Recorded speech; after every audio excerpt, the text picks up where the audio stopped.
Come on then, let's hear it. Right, I don't know what a podcast is. Not sure that bit will make it.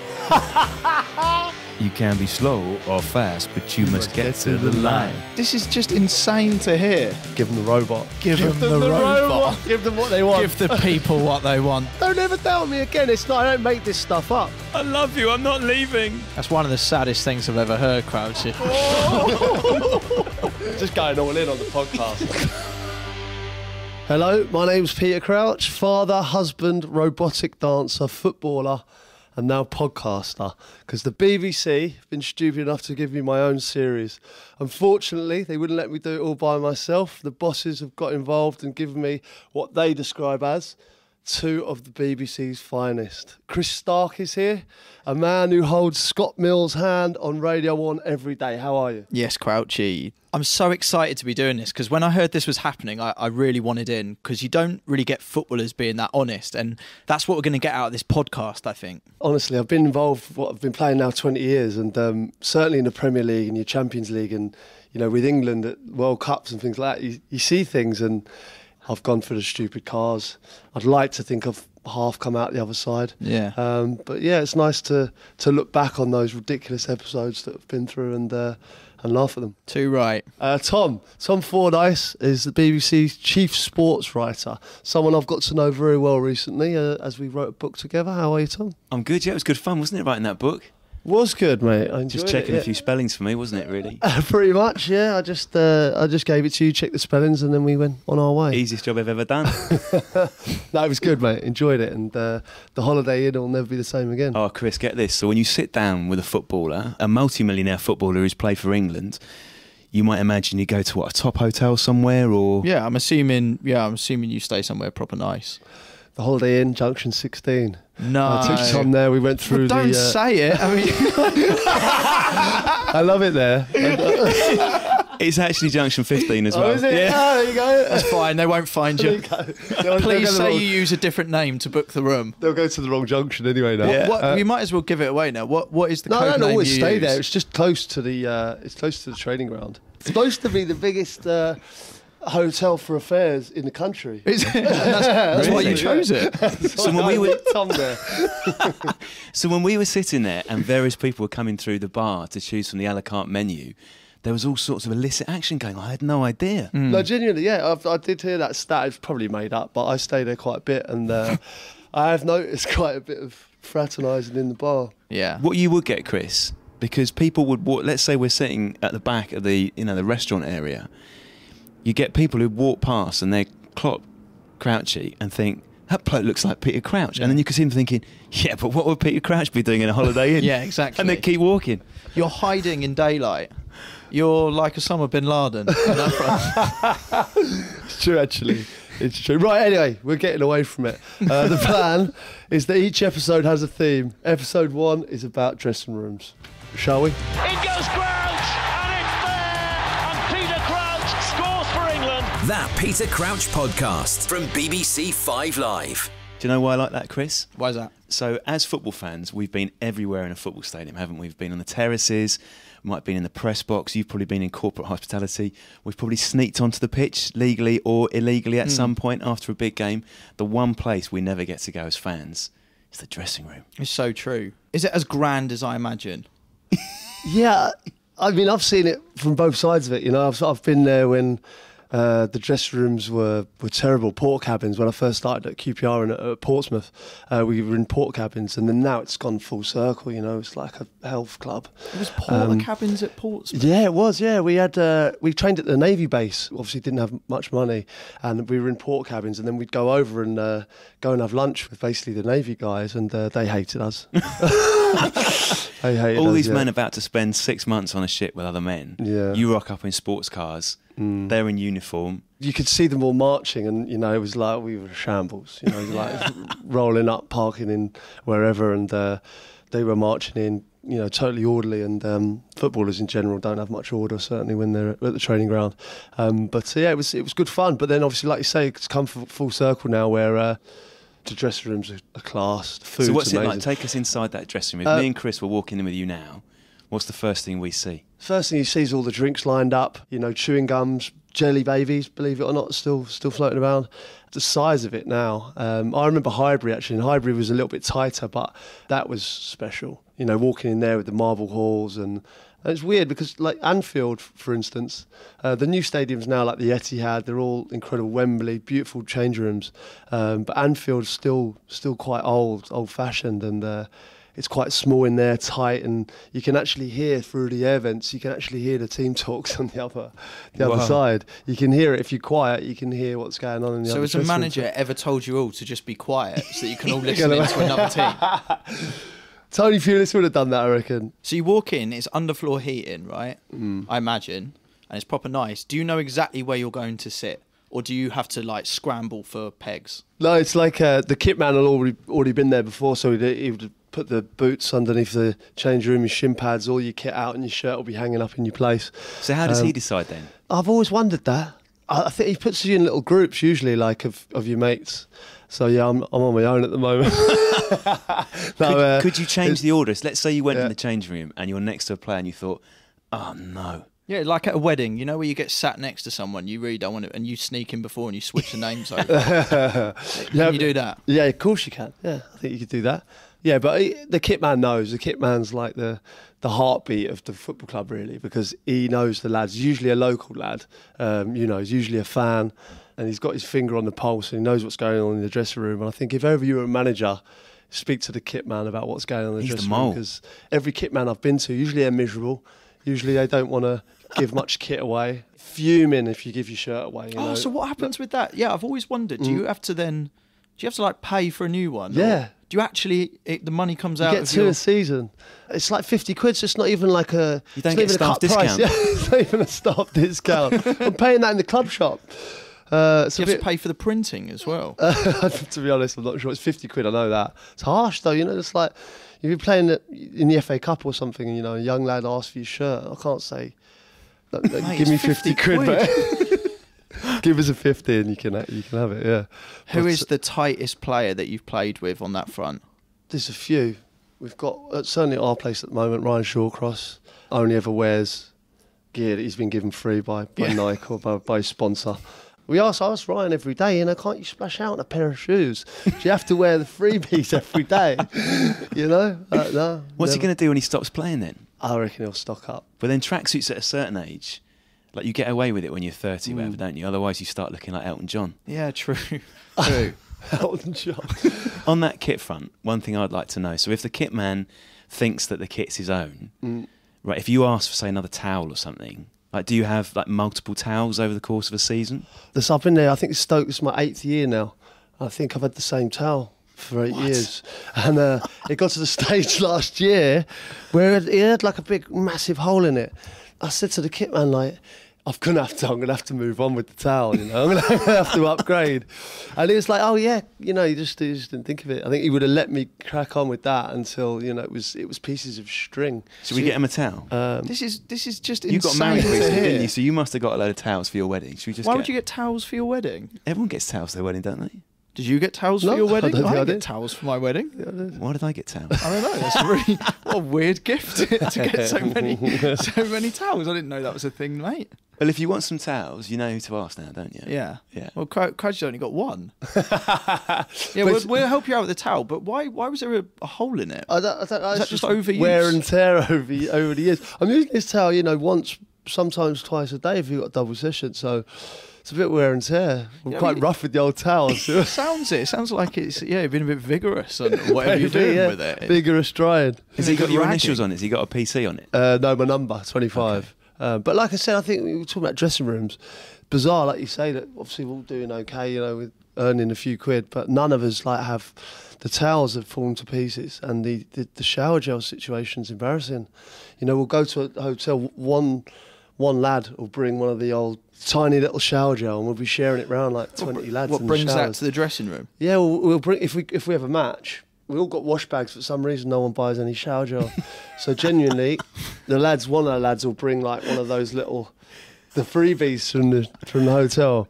And I think we said about the Malmaison. I don't know if you ever stayed in Malmaison hotels. It's very nice. Yeah. You get the big family shower gels. Generous. I'm very generous. couple You're of not going lads to will bring take them. that though.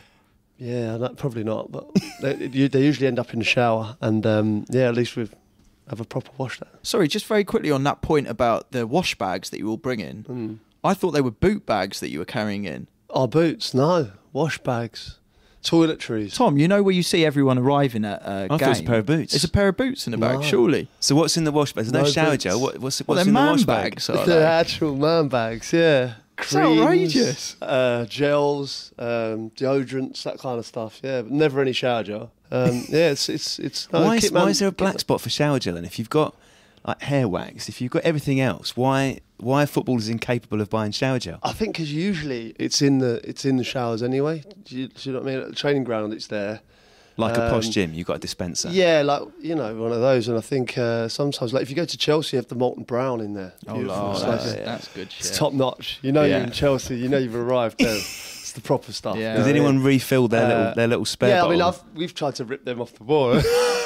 Yeah, I genuinely have. I always worry with that sort of communal shower gel that someone's put something else in there. Yeah, I you know what you mean. Especially never in your done that? waitress room. No. What is the worst present you've ever left in a changing room for Oh, another team to deal with? there's a few. I mean, the stuff that gets left in the toilets on a daily basis. We've got 3 toilets in our dressing room. Only And- 3. Yeah, and everyone's like in the morning. It's an absolute disgrace. It really is bad. Who would- Robert Hoof's the worst. Yeah. He's the one you wouldn't want to follow in. What's Robert Hoof doing It's in the horrendous. toilet? He's dropping bombs. Robert Poof. First thing in the morning because he gets in early as well. Has a You know, coffee. sometimes because you can hear what's going on as well. Yeah. It's horrendous. But does he make a bigger deal of it, do you think? Is he sort of a strainer? He finds it hilarious. Yeah. Yeah. Is that Proper- the German thing? Is that a German finds it thing? hilarious. Grunting. Yeah. Grunting is a German thing Yeah. as well, I think. I think that's not. They're quite relaxed, fair though, to Germans, say. aren't they? Like everything to do with your body. So maybe it's just in Germany, it's acceptable. It's Yeah. like in some cultures, you're allowed to burp after a meal, aren't you? It shows. It shows the chef or whoever's cooking the meal that you've enjoyed the meal. So maybe in Germany, it's slightly delayed. Crouchy, do you think it's a sign of dominance? Is that what he's doing? It's like a it's, lion. like marking his territory. I've worked it out now that there's a couple upstairs that the canteen people use that are a bit more normal. I've So you go to a different started going up there. In terms of marking your territory, let's say you've just turned up at the ground. What's the first thing you do when you get into a dressing room? No, I go straight to the music because then I just go right in and put my music on, and that just asserts my authority. Like, I'm putting the tunes on today. No one likes them. There's What are you playing? various Britpop stuff, really, 90s sort of band music. No one likes it apart from the staff and I think Joe Allen. That's about it. What tune has gone down the worst? What did I have on the other day? Oh God, Fleetwood Mac I put on the other day, and Silo Berahino asked me if it was a movie soundtrack. Fleetwood Mac. Which song? Everywhere. Everywhere, Yeah, yeah. but a That great was on. song. Yeah, a great song. But I think it's more the way football's gone now is it's Drake's the go-to man. A lot of rap stuff, hip hop, that kind of stuff. This is really frustrating for me because I tried to get you to come on our show on Radio 1 and come and DJ for a little I was bit. bang up for that. We as nearly well. got you as well, Yeah. but then there was some kind of like timing thing, and apparently you were very busy. One, was that a lie? I was busy actually. I was busy. Busy doing what? I had a few holidays that. Yeah.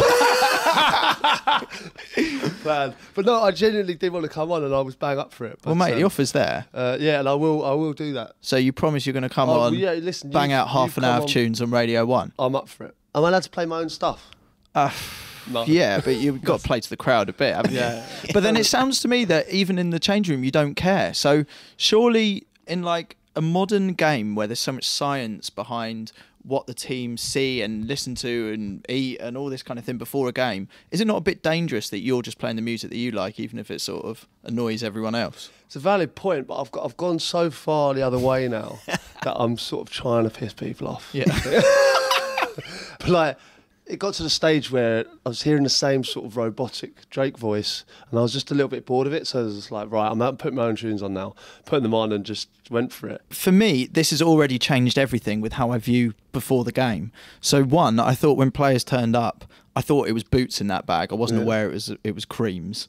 And two, when they get into their changing room, I didn't realise they were playing Fleetwood Mac everywhere.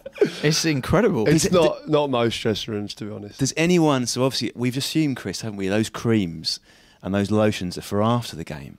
But are any of the players, now we're in the 21st century and football is changing, is anyone applying a little splash of anything like before a game, before they get out on the pitch, to make sure they smell nice on the pitch? Yeah, well, I'm from maybe a different era, but one of the young lads is only 18. I saw him spraying aftershave just before the game, like beforehand.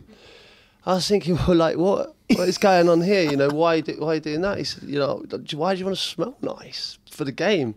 He actually said to me that he was playing an under-23s game, and one of the lads he was playing against said to him, "God, you smell nice," on the pitch. I was like, listen, I don't know if I'm a bit older now or what, but mate, the game's gone. Well, yeah, in a lot of ways. That's not right, is it? It's not right. What was you smell nice? What was the aftershave, out of interest? I've no idea. I don't know. Was it nice? He does smell nice. Yeah. It'll be Tom, it'll be Apollo Creed. I'm telling you. Yeah. Is that good? Yeah, it's like slightly too expensive for me, but I've smelt it on people and it's good. Powerful? I make this sound like an advert. It's not. There's no tie-in. But it's good. It's strange. Do you not think there's something in, like, maybe making yourself smell really bad as a tactic to kind of get people away from it? Like, if you were to just sort of yourself sort of it, like, it wouldn't actually be the worst thing, would it? And have you ever considered it? Well, that's exactly what I was thinking. Just smear yourself before the game, and then what? Why don't you just do that? It's a happy medium, isn't there? I don't. What, between smearing yourself in shit?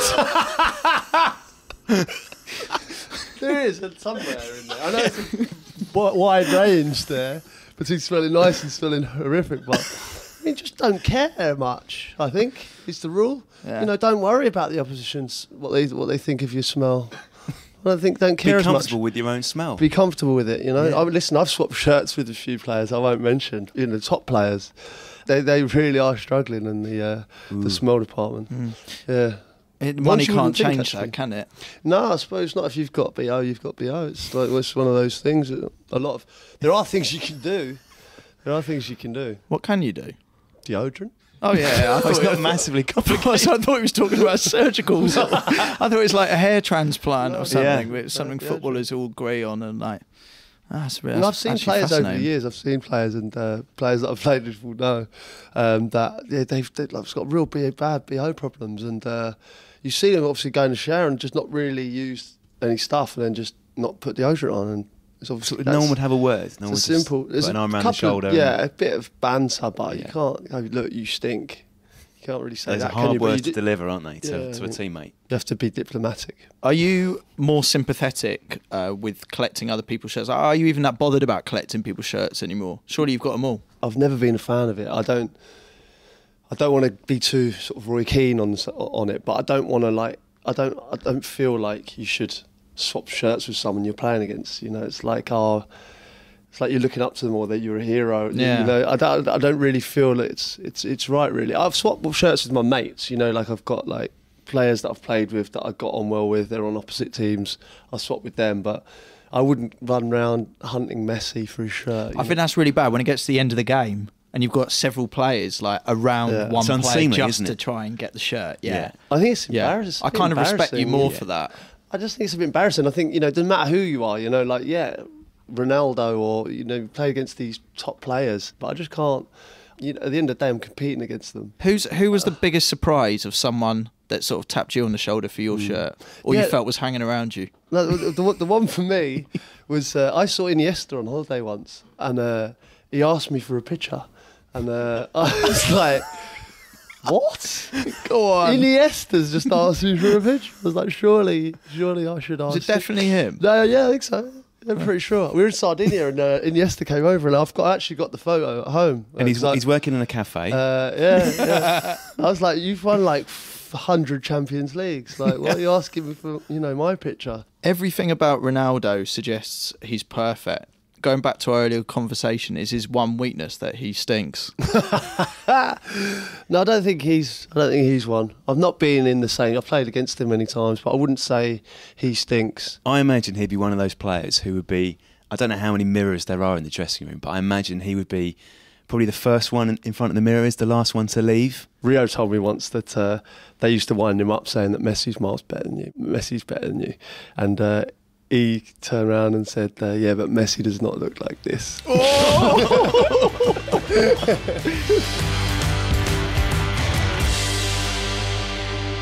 You know the kit man? I was never destined to be a footballer of your stature. I was never destined to be as good a sports writer as you, Tom. Would my best shout in life having been to train to be the kit man? And what qualifications do you need to then be that really prominent role? Usually it's a local lad. A lot of the time the kit man's run in the family. It's been like passed down through generations. So it's a bit like the royal family. You just carry on. The line carries on. I think pretty much most of the clubs have been at. The dad has then passed it on to the son. Seriously? And he's got him in as an assistant, and then he's taken over the mantle. So Could you lose the job of being a kit man if you were rubbish at it? Like if you kept losing socks or you shrink the clothes? yeah, I mean, footballers are very superstition-wise. If I'd scored the week before a hat trick or something, and he lost my boots, or shin pads are so important. I think I've had the same shin pads since I was a kid, and if you lost them, I'd be devastated. I actually had to change them recently because they just fell to pieces. It was the end for them. Does that worry you? It did worry me, yeah. That was a few seasons back, so I've managed to plug on without them. But the kit man will know what each person individually needs, and which boots he likes, and if you don't have them, it can mess with your mind. So you could handle that, Chris, could you? If we were doing an interview now for the job as Watford kit man, so how many players in the squad? Let's say 32 in the squad. So that's 32 blokes who've got different needs, different kits. There's going to be a lot of stinky socks to pick up. Would that be worth it for you? To me, it just seems like the dream job, though, doesn't it? Like, you're in there, aren't you? But I've never really contemplated the kit man being so important in a football club. You've got millionaires left, right, and centre. You've No got one knows the name managers. of the You've got kit man the at their club, authority. do they? Yeah, who is your kit man? Gary's top man. He's Apart from not giving you a towel. Yeah, he's not. He was a bit stingy with the towels, and he charges me for the shirts. But but other than that, they are. I mean, we had one at Portsmouth was a character. Kev, he was an ex-boxer from Wales. He was brilliant. I believe it or not, when I moved into my flat, he was a big fellow, heavyweight boxer. When I moved into my flat, I was on the marina. It was two floors up. We couldn't get the couch through the front door, so Kev got a ladder and put the couch on his back on his own, climbed up the ladder and threw it over the balcony. And it's the role of the kit man. Could you do that, Chris? But the kit man, for me, it feels more than just a kit man. Do you know what I mean? The kit man is a title. It's just a token title. Yeah. What you're really dealing with here is a mobster. There's other stuff going on there, isn't it? This is your fixer. Yeah. This is the guy who will get you a sofa by the sounds of it if you need it. Without a doubt. I mean, at that time as well, I was talking about Portsmouth, we weren't well off at that stage at the club, and we had to wash our own kit. And he would charge us. I was a single lad on my own, and I hadn't worked a washing machine in my life. So I used to give him the kit and give him 60 quid. 60 quid? To wash it a week, What? I think. You paid 60 quid to get your kit washed? 60 quid a week I used to pay him. But he had it, I realised... Not your ordinary clothes as well? No, just the kit. Literally just your kit? Just the kit, yeah. Would he use conditioner for We'd that have price? to, have to watch it every day. Well, what he used to do is, I realised, he'd charge a few of the lads and then just give it to the ladies in the laundry. So he was actually, like you say, a mobster. I love Kev, but yeah, I'm thinking of that. Yeah, I think he did. If you annoy the kit man, do you potentially lose your place in the team? Are they that powerful? They're powerful. You can always gauge it. If the kit man's giving you the cold shoulder, you know the fans aren't having you. Do you think bigger clubs have better kit men? As in, would clubs potentially sign a kit man from another club? Do you think we'll ever get to that? Or there's a lot of money in the game. There is, yeah. I've never seen a kit man hand in a transfer request. I'll be honest. But I saw one go on a Bosman once. And, that was interesting. But no, usually they're there for the longest time out of anyone. And I think that's why they hold so much power, because they've been there for 30 years, you know. And I think players come and go, managers come and go, and the kit men are always the staple of the team. And I think that's why the players respect them. Do they get the hump? Because obviously their job involves picking up dirty clothes.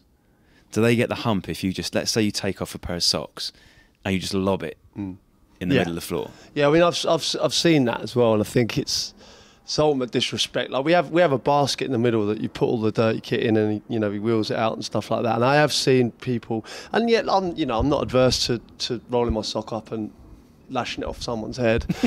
Sometimes he'll go on the floor, and that you never grow out of that. Really, I've been doing that for years, and that happens on a regular basis. But other than that, I mean, Les Ferdinand, I think we mentioned in the book as well. Like I did my YTS at Tottenham. I was there from 14 to sort of 90s youth training scheme. So it's called like academy or whatever it is called now. But yeah, that's where I started. And Les was always, you used to go into the first team dressing room and you dread it because you have to clear up all the stuff as a young lad and get the boots and clean them and stuff. And I always see Les was the only person that I've ever seen take off his kit, fold it and put it properly in his place for the kit man, It always stuck with me that. I always think, he had so much respect for everyone and he was respectful, and that's why he was such a ledge. I didn't know that about you. Just being a football fan myself, I didn't know that you really care about those things, because I do actually think those are the things that you care about as a football fan.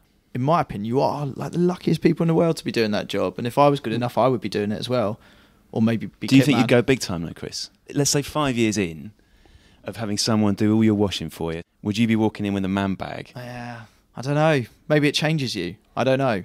I'd like to think I would be what I'm saying, like football fans, footballer. What I really want to know is, did you ever go big time at any point? No, I don't think so. No, I mean, it was, if you look at our England team, and so it was probably Beckham that made it sort of what it was, but it was madness. It was, Beckham, Lampard, Gerrard, Terry, Ferdinand, Ashley Cole, the names, everyone. And I think obviously I was part of that. It was chaos. And I think, don't get me wrong, I think at the start it was hard because all of a sudden you do get quite a bit of money and stuff, and made mistakes. I bought a car that I thought looked great, but I felt like a twat in it, and I sold it within a week. So it was like little things like that. I bought a jumper for 800 quid once that I couldn't believe that I bought it. I didn't know it was that much, but what was it like? So I made mistakes. It was disgusting. What do you mean you didn't know it was that much? No, because I got it because I liked it, and I took it to the till, and then she told me, and then I paid it because it was. We didn't want to be like. Yeah, I didn't want to put it back. Yeah. But yeah, it was terrible. And I spilled Guinness on it on my first evening out. It was shocking, but I think I probably just threw it on there. It was like, it's your subconscious, basically, wasn't it? Like, yeah, exactly. And I think at the end of the day, you're 21, 22, and it's understandable. Yeah. I've got a question, Peter, about what you were just saying about taking your kit off and lobbing a sock at someone's head. So I always think that one of the nice little silver linings about playing a bit of football is when you utilise those skills around the house, for example. So let's say a cupboard door swings open in the kitchen, you just backheel it shut. Or I remember once I was eating a piece of toast and it had a lot of butter on it. And as I was sort of chatting to my girlfriend at the time, basically waving the bit of toast a bit of butter fell off the toast. And instinctively, I trapped the bit of butter on the top of my shoe, and then, thinking this is going to go in, flicked my shoe up and caught the butter on the piece of toast. Wow. That's which incredible. To me was extraordinary, and she didn't bat an eyelid. It's a bit like lobbing tea bags into mugs from distance. I'm weirdly good at that. So in the dressing room, listen, I hope I'm not the only one who does this. Let's say you're taking off a pair of shorts, in the bedroom, and the dirty clothes basket's in the corner or the pile. Flick it up exactly. Slide it down yeah. one leg and just flick it off the toe. Always. Yeah. Showboating. That's standard, that. Yeah. Every day. The sock one is like, I said the other day, 37 years old and I'm throwing socks at kids. It's madness, really. But I said to myself, I'll never. If the day I grow out of that is the day that I might as well retire, because I still find it funny. I've been doing it for years. He's looking the other way, and I ping a sock and then look the other way, and it happens every day, and I love it. And the moment that stops is the moment I think I'll call it a day. Is it similar to a gym changing room in that everyone just walks in? You've all seen each other naked, I'm assuming, and does everyone just roam around free, or do you have sort of shy ones in the corner? Yeah, no, I mean, everyone's not roaming around like the Roman baths, but yeah, no. I thought that's how it was. I thought, so the way I'm imagining it is you walk into the changing room, you sort of go over to your peg, and at that point you sort of take all your clothes off and just sort of roam around free for a bit. Is that not what's going on? The clothes come off, but I don't think there's not loads of naked walking. Would you put your one foot on a chair Do you know what I mean? Like lift To one. dominate the situation. Yeah. Are you the kind of person that hair dries your ball sack? I've seen players like that. Names? Fordyce Endon was a beauty. He used to comb his hair with no gear on, just in the mirror. That was enjoyable to watch. That was wonderful. Is it a shame, do you think, that there is no longer the communal bath? That doesn't exist, does it? It's bizarre, yeah. It's been taken over by ice baths and recovery. So someone decided that the giant bath wasn't as hygienic as perhaps it should be. I feel so sorry for you in ice baths, though, because the hardest thing with getting into a cold swimming pool, in my opinion, is getting your balls under and then getting your nipples. And for you, that's a long gap between the two. But having said that, though, it's actually better for me because a lot of the lads, obviously, they're deep, but they're not too deep. I see for what me. you mean. Yeah. Do you know what I mean? You're like an oil rig. So a lot of things, yeah. Shaqiri was up to his nose. Shaqiri was up to his nostrils. And But his recovery was I amazing. didn't even have my balls wet. It was perfect. It's really cold, but I just got my legs in, so I was fine. It actually works well. It's so good. Can I ask a question about showers? It's all fun and Who games. spends the longest time in the shower out of the teammates you've had? Fordyce Endon was up there. He enjoyed the shower. Dirk Kuyt was one of the quickest in and out. Interesting that two Dutchmen with such different approaches. Yeah. Yeah. Does the manager ever get in? Yeah, well, I mean, there was a famous story of Tony Pulis and James Beattie actually having an argument in the shower once. What's this? I don't know how far to go with this one, but it was amazing. Was Pulis wearing a hat? Yeah, he was naked apart from his hat. It must have looked amazing because it must have looked like a film. It must have been made more emotional just by like the water coming down. It's been some fun and games in there over the years. That's a really good point though, about arguments. I mean, I assume before a game there's rarely an argument because you're all focused on the game. After the game, does arguments and stuff spill over? Yeah, no, I mean, over the years I've seen full punch-ups, proper heated arguments. I've seen, a couple of players going at it at half-time, full hammer and tongs punching each other, and then we went out second half, played really well, and everyone's shaking hands at the end. So it's all part and parcel of the game. So if this podcast struggles at any point, if we feel that it's just dipping, you and me have a massive scrap, Chris, is that right? I'm not risking getting into a fight with you, mate. You'd have me. I have no doubt about it. Yes, if you slack off, I'm just going to clump you, and then we'll shake hands after. Yeah. Who has delivered to you the best halftime speech? I'm talking like Kipling-esque. Yeah. I've been lucky enough working with some top managers. I think, with England, Sven. Sven did Rafa. an inspiring speech. No.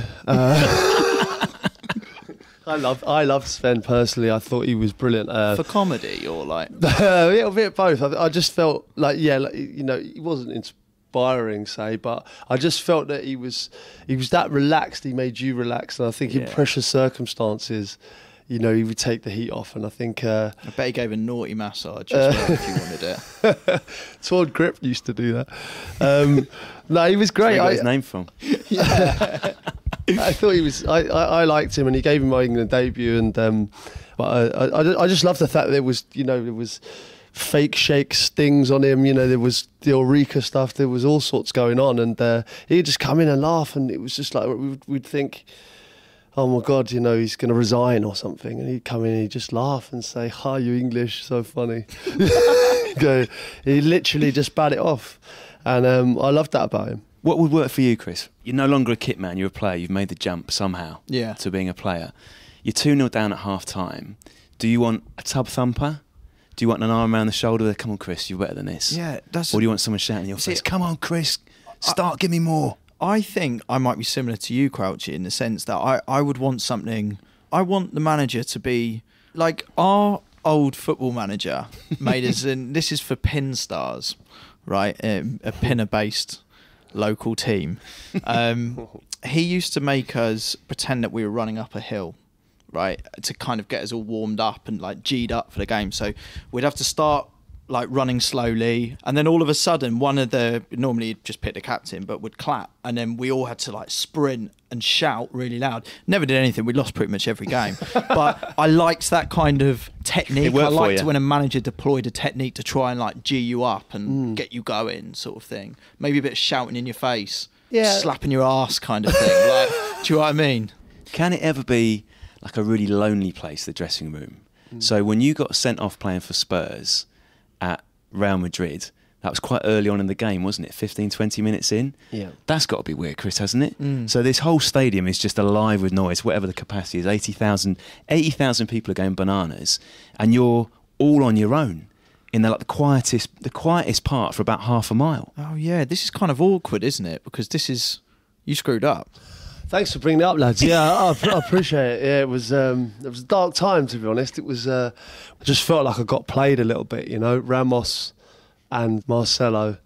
I dived into a tackle, and they've obviously rolled around. Was this the one you got 2 yellows in? What was it, yeah, Tom? no time. 15 minutes. Yeah. Yeah, it was ridiculous. Yeah, 2 yellows though. Yeah, but I maintain certainly one of them wasn't a yellow. The Ramos one. I think that might have been one. But the Marcelo one, I mean, he rolling around, and as soon as I got sent off, he jumped up and celebrated. Oh dear! And I just thought, you know what, I've been sent off already. I might as well just lamp him now. Because I was thinking, you know, he's done that, but that's part and parcel of the game out there. And I was naive enough to fall for it. I can't complain. But then obviously going down into the dressing room, like you say, and being so isolated there, you literally get in there on your own, and the buzz beforehand it's electric in the dressing room. Then all of a sudden you're on your own in there, and you can hear noises and obviously goals going in, and Real Madrid have scored. And I'm like, it's my fault. What are you doing? You're just sat there. Yeah, just sat there. And does anyone try and come in and cuddle you or something? Yeah, or what? I think the one of the physios came in and see if I was all right. And you stuff. just tell him to. Yeah, and then he goes out again, and someone else will come in. I'll just throw a boot at them or something. And then obviously when all the lads come in at half time, it must be the worst. It's horrible. Yeah, you just got to hold your hand up. Sorry, lads, I've let you down. And did anyone say don't worry about it, or did you get you should be sorry? Yeah. No, all the lads were their lads were all right. And then how long you got to sit in that dressing room for? you're not allowed back out on the pitch, so I'm sitting in the dressing room. I did the whole up to half time being embarrassed, and then had a shower, got changed, and just waited for the lads to come in. And so you're not allowed to go sit on the side of the pitch? No, you're not allowed to be on the I didn't know that. Pitch. I didn't know when you get sent off, you're pretty much close to getting ejected from the ground. So did you have to make your shower last for most of the second half? Well, yeah, I mean, I was just nice in there big shower pottering around, yeah. That one's frustrating. If a manager loses it, let's say Capello, I imagine, because he always seems to be permanently angry, do you feel a bit like a kid in school where the teacher's gone mad and everyone's got their head down trying not to laugh, thinking, like almost biting inside of your cheeks to stop yourself laughing, thinking, this is bad, if I start laughing, that'll be the worst thing ever? Yeah, well, especially with Capello, when he first came in, it was all rules, and he's very strict, and you couldn't speak to him, you'd have to speak through his assistant, and it was very strict. But there was a few instances. I always remember Emil Heskey was on his phone at dinner once, just flicking through it, I think. And he came in, Capello, and just, all the trays to sit on the food. The big silver trays. He just sweeps. Can you imagine the noise when he just swept them all off? Crashed on the floor. And he was just basically like, you've got half an hour to spend with your teammates with no phones to talk over dinner, and you can't do it. Banished him from the dinner hall. Had he had his tea? No, he said he literally got sent to bed without his dinner. Did you sneak any up to him? Did you stick it in your pocket? I don't know if he ate that night. I'm not sure. But did he have to just sort of walk off? Yeah, it was bizarre. It was a bizarre thing. I think he eventually did get his dinner, but it was strange. I remember Glenn Johnson coming down once with his flip flops on for a team meeting. Capello just pointed at them and then did that. Just flicked his hand. Be gone with you. And he was very strange. It was very, very different. Obviously very Italian, but he had a lot of success. And the only problem was that when he came, we qualified for South Africa for flying colours. But when it wasn't working out in the World Cup, South Africa, he sort of changed his values a little bit and started trying to relax things because he knew it wasn't working. And I just think it lost a bit then because, you know, if your principles, you stick to them. You know, you don't change it just because we're playing crap. Yeah. Do you know what I mean? When we used to win a football match, we got treated to a Mackie D's, Happy Meal. And I was fascinated that with Leicester, they would get treated with pizza. Did that ever happen with you, where you'd win a game and pizzas would get brought in as a sort of party? Believe it or not, that's standard practice in most football games now, is that after a game, pizzas, burgers, chips. It sounds mental, but in most Premier League dressing rooms now, you'll find kids' party food. That's class. Where do they get the pizzas from? Yeah, someone must have to order them in. Yeah, like 4:30 or something. The call goes out to Domino's or whichever takeaway firm you might want to choose. So if you say to them, right, I want 8 deep pan pizzas to Anfield, and they're never going to do that order. It's like ordering it to Buckingham Palace. It's not going to happen. The away dressing room at Anfield, please. Yeah. Yeah. Is it true as well? I heard this in the pub. The away changing rooms are designed to kind of intimidate you. It used to be that. It used to be tight and they used to turn the heating up, you know, all the old tricks that used to go on. And it's weird now, they sort of kill you with luxury now. Give us a top 3 of Premier League dressing rooms in terms of pure luxury. I think Wembley's the one. Beautiful in there now. So you could stay there overnight, basically? Oh, yeah, without doubt. Like for a weekend away? Yeah. I mean, I'd buy shower gel before, but I'd definitely go and stay there. They've got a room next to that, haven't they, where you can spank a ball around? Yeah, that's right. I wonder what yeah. you're going to say there, Chris. Yeah. Wow. The spanking room. The spanking room. Tony Pulis's red room.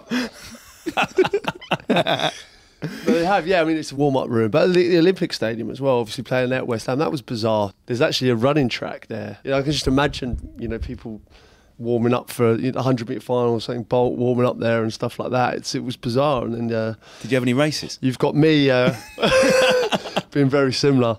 But my top 3 would probably be Wembley. I'd say Emirates I like a lot. I quite like the old grounds as well, as Anfield's got a special place just because of what it is and the history there, I think. But as an actual change room, it's quite small and tight.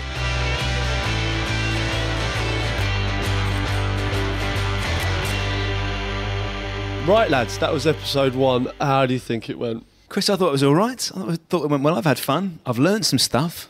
Yeah, I feel like we've bonded throughout this. We've definitely bonded, yeah. Yeah. I think. When do we get tattoos, matching tattoos? Is that episode 8 or 9? I've resisted tattoos somehow throughout my career, and that's difficult to do. You've got the limbs for a tattoo, though. Yeah, you say that, but there's not much I'd like to bring attention Mate, to. it would cost you a fortune. Yeah, I've thought about tattoos and I've decided they're not for me. What I think is great about this is I was kind of expecting you to turn up, Crouchy, with like an army of agents and PR people and stuff like that, and that's not been the case. Maybe next time we do it in a pub and we can even get away with more. But Tom, if you're up for doing this all again, and maybe if you can avoid letting your agents know about this, because I think if they knew what the stuff you were saying, they might not be. Yeah, I mean, they haven't been briefed on this, so if That's they get told, they will kibosh it. Yeah. It'll be over before it's begun. So we've done dressing rooms, boys. What should we talk about on the next episode? I'll be kind of keen to know about like transfers and how it works with you moving clubs. And my only perception of transfers is transfer deadline day and stuff like that.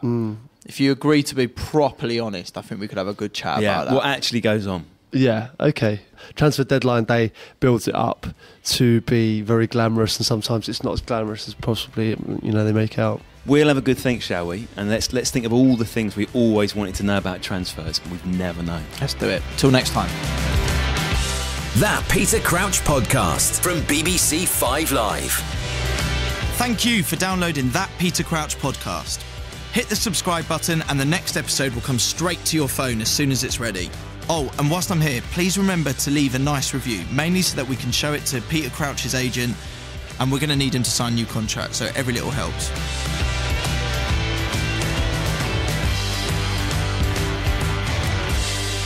BBC Radio 5 Live.